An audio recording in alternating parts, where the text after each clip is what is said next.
Hello everyone. In an earlier class of the same lesson, that is Bahmani Adil Shahs, we had glanced over the Bahmani kingdom, understood its facts, and about different kings and their contributions. So today, let us find out more about it in the subtopic Shah dynasties in the lesson Bahmani Adil Shahs. After Muhammad Ghaban, Bahmani kingdom did not continue its rule strongly. After the last king's death, Sultan Kalimullah Shah, the Bahmani kingdom was divided into 5 states. First one, Adil Shahs of Vijaypur, that is in Bijapur. Second one, Barit Shahs of Bidar. Third one, Qutub Shahs of Golconda. Fourth one, Nizam Shahs of Ahmednagar and Imad Shahs of Berar. Now let us see about Ibrahim Adil Shah II from 1580 to 1626 CE. Ibrahim Adil Shah II was the great king among other sultans. He had a title called Jagat Guru Badshah. He was tolerant of other religions. He sheltered many Hindu Muslims. He wrote a book called Kitab-e-Nawaras and tried to make music popular among Muslims. Ibrahim Roza, which is popular for its architecture, was built by him. Now let us see about Barit Shahs of Bidar from 1489 to 1619 CE. When Bahmani state was scattered into many provinces, Barit Shahs ruled Deccan's Bidar and other regions around it. Now let us understand Qutub Shahs of Golconda from 1512 to 1687 CE. First one is Quli Qutub Shah. He was the founder of independent Golconda state. Next one is Ibrahim. He had compassion for Hindu religion. During his ruling, he made Golconda a beautiful city. He changed his capital from Golconda to Hyderabad in 1589 CE. But there were incompetent kings and later Golconda surrendered to the Mughals. The contributions of Adil Shahs.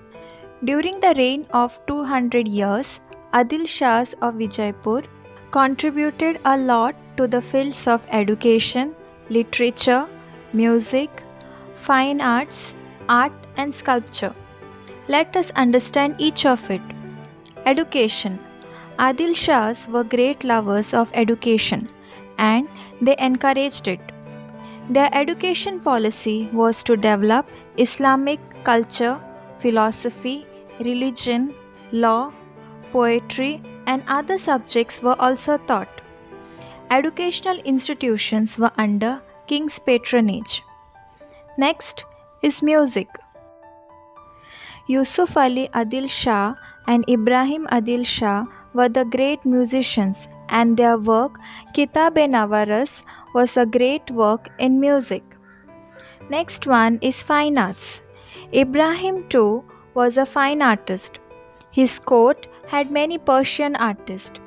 He had paintings like of flowers, plants, creepers, etc., which helped to know the interest and traditions of the people.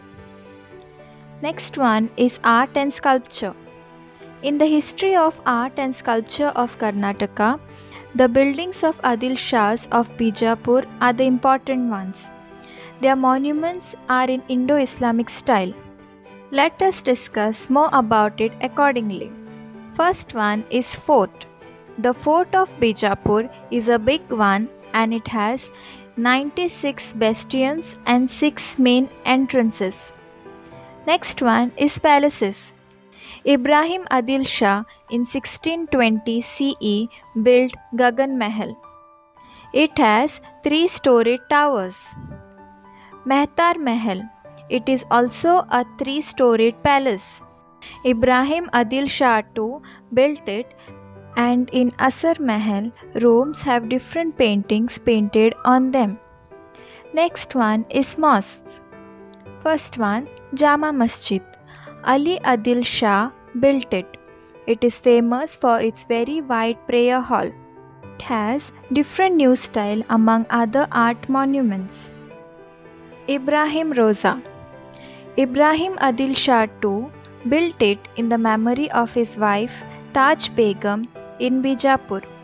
It is the only Roza in India. It is called as Taj Mahal of South India.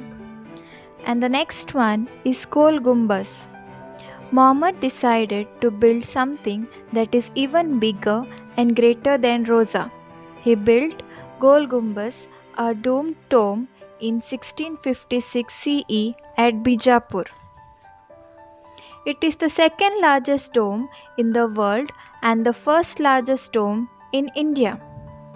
So this was all about our today's session, Shah dynasties of the lesson Bahmani Adil Shahs. The learning of this lesson was important as the Bahmani kingdom came as a powerful kingdom in the medieval India and contributed richly to the architecture, culture and politics of the time. Thank you, students.